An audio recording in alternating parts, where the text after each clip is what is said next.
Who are some of the prospects getting late first round buzz? Plus, let's talk about some veteran trade candidates as we are 1 week away from the NFL draft. NFL Spotlight starts now.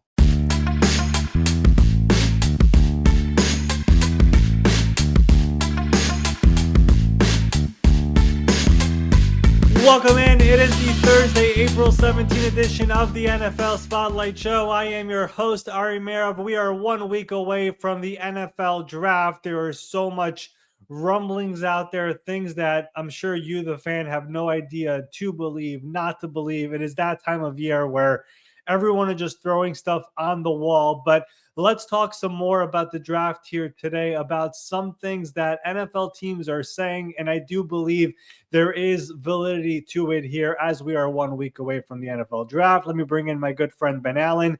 Ben, what is going on? I'm sure you're also tired of hearing so many different things, but it's 1 week away and there are stuff that are true out there, which we will talk about today. Yeah, there's definitely stuff that's been floating around out there. And I think this is why this is going to be an interesting exercise here, because we obviously know who the guys are that are going to be going at the top of the draft. We don't necessarily know the order, but we know who those guys are going to be. Now, the back end of the first round, that's when you see a lot of these teams trying to trade in. They want to go get their Lamar Jackson. They want to get these guys that they think can be impact players, and they have then a fifth-year option as well. So the first round players, pretty important for teams. That's why they're looking at it that way. So I was curious to get from you, who are 5 guys that you think are gaining a lot of buzz that could be those guys going from 20 through 32 that maybe aren't necessarily the most commonly known guys, but could make an impact in this draft? So, Ben, I'm going to preface this by saying I will be having my own mock draft, which we will be doing on the show next week. And whenever I do my mock drafts, I've done in the last several years, my goal obviously is to get as many possibly correct to the right teams, but also I want to get as many first round guys to go in the first round. Last year, I think I was 28 of 32. So I really pride myself on trying to get who's going to be in the first round. So these 5 guys I have on this list, not a slam dunk. I'm for sure going to have them on my mock draft next week, but these are guys that, as of right now, are kind of trending to being on that mock draft that will come out next week. And we'll start off with the offensive line. 2 guys. First off, Texas offensive lineman Kelvin Banks Jr. And I think we all know this by now, but NFL teams are just in dire need of offensive line help. And you kind of saw it in free agency with some of the money that was going out there. Dan Moore, Jalen Moore, a different Banks, Aaron Banks, what he got from the Packers, 4 years, $77 million. Kelvin Banks at Texas, he started at left tackle all 3 years. He can stay there at the NFL level, but I think teams are looking at him as more of a guard here in the NFL, but you do know that he could play left tackle for you as well. And I've seen people putting him at the bottom of round 1. That's probably where his talent is. I've seen some people put him outside of round 1 as well. But considering how much teams need offensive lineman help, I think he goes in the middle of the first round somewhere next week on Thursday night with the dire need that NFL teams have at the offensive line. Number 2, sticking with the offensive lineman, Ohio State offensive lineman Donovan Jackson.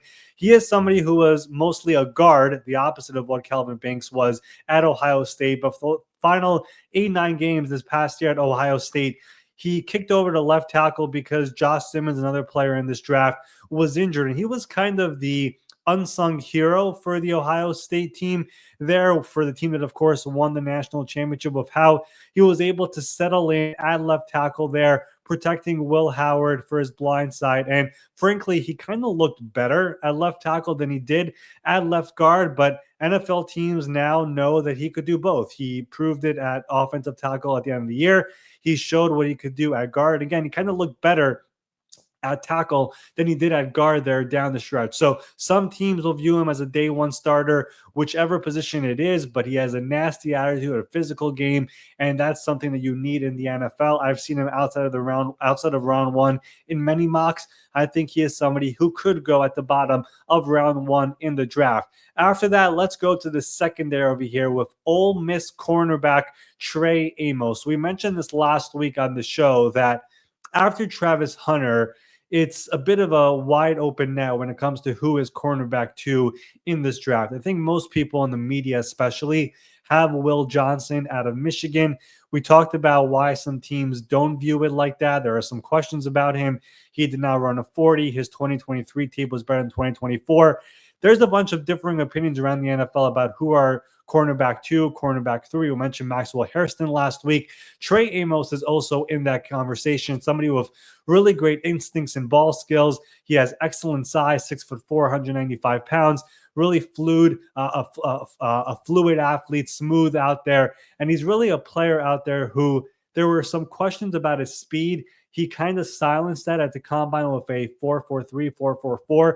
It's kind of similar to Matthew Golden, where that speed is the receiver out of Texan, where the speed that he had at the combine does not necessarily match the tape, but he is somebody who is definitely a really good player and somebody who also I could see sneaking in to the first round potentially. After that, this is the two most interesting players for me, which I've kind of debated if I should put them back into the round 1 or early day 2. We'll have my final mock draft again early next week. But UCLA linebacker Carson Schlesinger is the next player for me. We mentioned last week that the linebacker from Alabama, he is by far the number 1 linebacker in this draft. But after that, it's a bit of a drop off. I think Schlesinger is somebody who has the potential to maybe be able to get there at the back end of round 1, was an All-American in 2024, had a FBS high 90 tackles this past season. He is somebody who is a highly instinctive linebacker who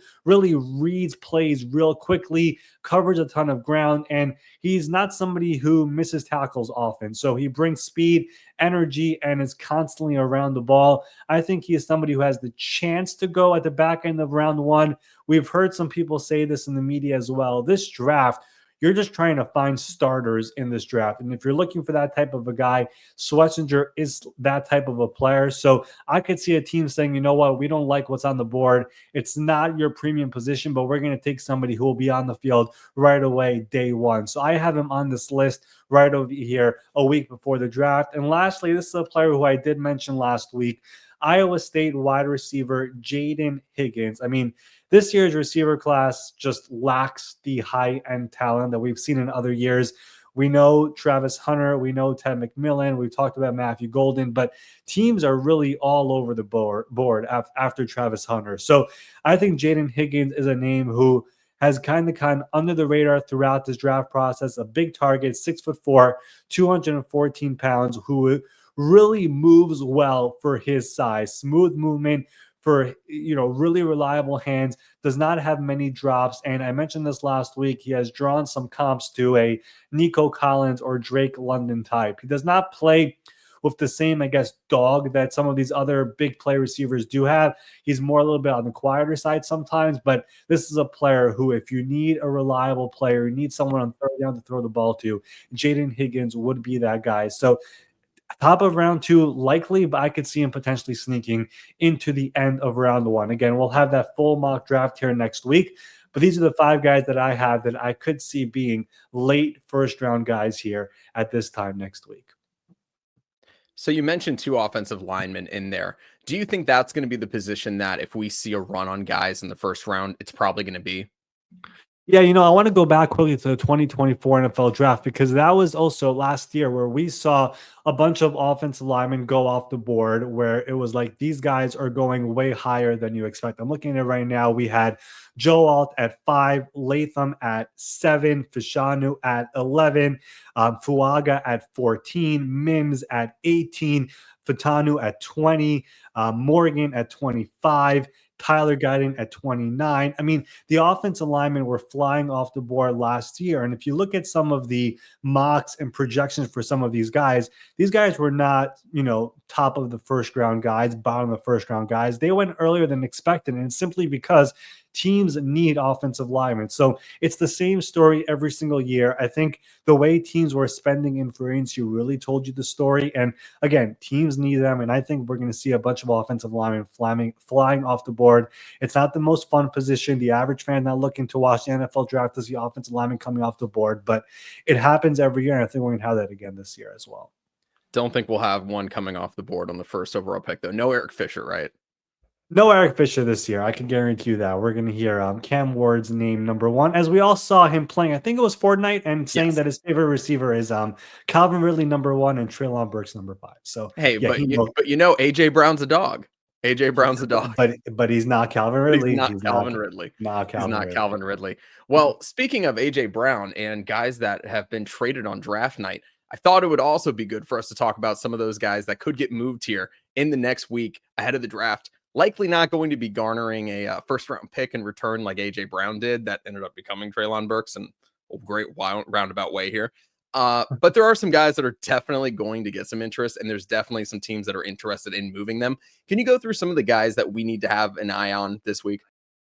Yeah, so there's always going to be, I feel like there's always that surprise that is lurking, like the AJ Brown a couple of years ago. I still remember that one draft. I think it was the same draft actually when Marquise Brown was traded from the Ravens to the Cardinals. It was really funny because nobody knew about that. It just came up on the official NFL draft order as picks were coming in that the Ravens traded out or the Cardinals traded out. The Ravens were on the clock, and the player that the Ravens are getting, the Cardinals were getting back was Marquise Brown. I was like, where did this come from? So it could always happen all of a sudden in the NFL draft where players are getting moved, but there are always going to be veterans who are on the market. And let's go through some of them that we know are going to be on the market and could be moved, whether it's before the draft, during the draft, or potentially, obviously, after the draft. We'll start with a name that is kind of fresh over here. We spoke about him yesterday, Jalen Ramsey. Officially, the GM, Chris Greer, he had a press conference on Tuesday, said that they are planning to part ways if they're able to trade him, which is a very big if because he's owed over $20 million in fully guaranteed money, which has not been paid yet by the Dolphins. The plan is to trade him and a different team takes on that money.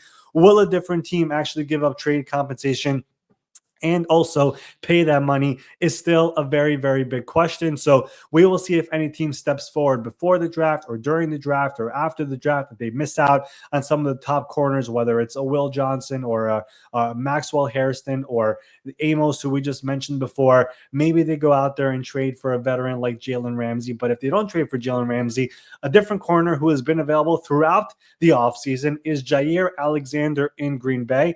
I think the Packers thought they would have a much easier time trading him. They are still looking to trade him. They're still open to keeping him, but I think they were surprised throughout this offseason when they saw the players who got paid in free agency and how much money they got. That was, Carlton Davis and DJ Reed and Charvarius Ward and Paulson Adebo. And they thought those teams might be Jair Alexander trade destinations. And those teams were like, nah, we'll go out there and pay these guys in free agency, not give up a draft pick and do it like that. So for now, Jair is still on the roster. The Packers are still open to moving him. He's had a number of injuries over the last couple of years. He had a couple of stuff there where he was suspended for a game for conduct detrimental to the team. So I think everyone wanted a fresh start at the start of the offseason, but he is still there as of right now. We'll see if anything changes throughout the week during draft week. I know the Packers are still very open to it. I know the Packers have been in communication with his agent, but to this point, no trade, no cut. He is still on the team. Moving over to a pair of tight ends, it's pretty well known around the NFL. It's even more known now, but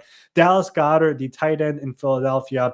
I know everyone thinks there is no salary cap in Philadelphia and they do it just their own way and they find a way to fit everybody, but it is kind of hard to fit everybody, especially when they have so many guys making gigantic money and they have so many guys who are coming up in the coming years. This offseason, they still have to pay a Cam Jurgens, a Jordan Davis. Next year, you have Jalen Carter and Noah Smith. The year after that, you have Cooper DeJean and Kenyon Mitchell. Like, it is really hard to pay everyone in Philadelphia. Dallas Goedert, final year of his contract. None of the money is guaranteed. He has been a player who I could say right now the Eagles and Harry Roseman have called other teams around the NFL trying to find out if they could trade him. The Eagles would be okay with trading for 2025 picks. They would be okay with taking 2026 picks. They're open to moving on from him. And if they do, it would be an end of an era for a really good player there who really did a great job. But again, it is really hard to hold on to all your players and pay big money. I also think Dallas Goedert would like a new deal. It will not happen in Philadelphia, a bit similar to Hassan Reddick. And when he was traded last year from the Eagles to the Jets, hopefully for the new team, it will not go the same way, the way way it did with Reddick and the Jets. The other tight end is Mark Andrews in Baltimore. Eric DeCosta, their GM, kind of made it known that it's up in the air right now when he spoke to reporters on Tuesday, basically being non-committal on his future in Baltimore. Final year of his contract, $17 million cap number, could save $11 million in cap dollars if they trade him or release him. Keep in mind, Baltimore has Isaiah Likely, who's in the final year of his contract. He is due for a contract extension. He has had flashes as a player who could be a tight end one for the team. He has good chemistry with Lamar Jackson. He's somebody who they would like to extend at some point this offseason. If that is the case, that could be it for Mark Andrews, who has been a really good player for Baltimore. His final game there potentially was obviously a very, very difficult one in that playoff loss to Buffalo, the drop, 2-point conversion. It's going to haunt him. He's not going to forget about it. He had a really emotional Instagram post about a week later after the game, but he's a player who's in the final year of his contract. No real extension talks to this point. So whether it's a trade or a cut, I think the way Eric DeCosta spoke on Tuesday definitely makes it sound like something could happen there in Baltimore. Moving on to the quarterback position, two guys over here as well. I'll start with Tennessee and Will Levis.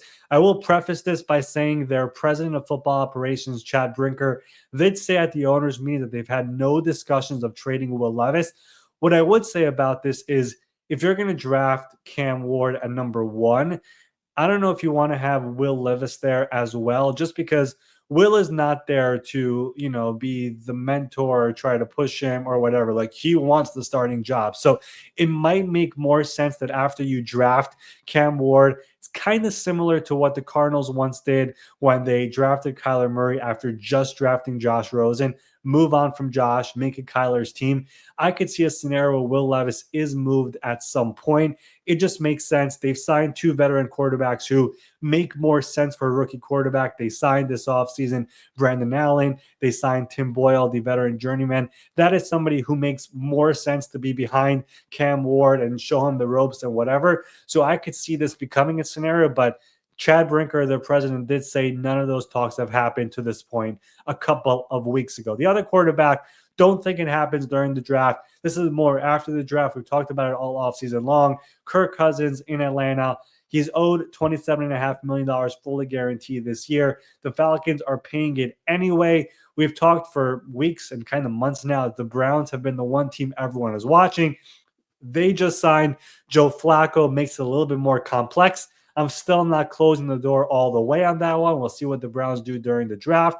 But Kirk Cousins, who has a no-trade clause, basically informed teams through his agent that he is now waiving that no-trade clause until after the draft, when he sees where all the quarterback dominoes officially fall, where everybody sits. Then he could basically decide which team is interested in me, where do I have a chance to actually start, and there is no real potential to getting benched the way he was benched a year ago. So that is one for more post-draft, but definitely keep on monitoring that one as well as we finally see where all these quarterbacks in the draft from Shedeur Sanders and Jalen Milroe and Jackson Dart and on, where all those guys fall and who does not get a quarterback. The other big one who we've talked about all offseason long, I don't think it happens. We'll see if a team just goes crazy and makes a wild offer. It's Trey Hendrickson in Cincinnati. We've heard Trey publicly on the McAfee show. We've spoken about it a lot here on this show about his future and how he's frustrated and how the negotiations have gone nowhere, how the communication has been really poor. The Bengals have been looking for a crazy ask. It's been a first-round pick and more. No team has done it. The only team that I could see maybe considering it would be the Colts, who have his former defensive coordinator, Lou Anarumo. To this point, it has not gotten to that point. I don't think it happens. I think the Bengals eventually re-engage on contract negotiations with his agent. But to this point, it is still status quo. But this is kind of the last real pressure point to get a trade done. If no trade gets done now, I don't think the Bengals are trading him for future draft picks. That does not help their 2025 team. And then lastly, a couple of just teams I'll mention here. The Patriots, we saw them trade Joe Milton here a couple of weeks ago. they're still trying to officially go into this Mike Vrabel era. Who are the Mike Vrabel guys? Who are not Mike Vrabel guys? I could see them maybe trading some bottom of the roster guys. And then we all know how the draft works. Every team is drafting players rounds 1 through 7. You're drafting undrafted guys. Eventually, some veteran guys become expendable. So obviously, we'll monitor the draft, see who gets picked. The best example of this probably is a couple of years ago when the Lions took Jahmyr Gibbs in round 1. Everyone was shocked. As a result, a couple of days later, DeAndre Swift was traded. So we could see that happening over here as well during Thursday, Friday, and Saturday of the draft as players get picked. Means veteran players don't fit anymore. So that is going to happen throughout the 3-day event here next week. And if any of those moves take place, you know where to find us. NFL Spotlight. We'll be covering it all here. Make sure you're subscribed to the YouTube, Apple, and Spotify so you don't miss any of those updates. That's all I got, Ari. I will do it here for our Thursday, April 17th edition of the NFL Spotlight Show. We will be back here tomorrow to wrap up the week. Officially, we'll be under 1 week from the NFL draft. A lot more NFL draft talk, a lot more NFL talk, and whatever else the NFL brings us because the NFL never sleeps. So we'll see you all here tomorrow morning.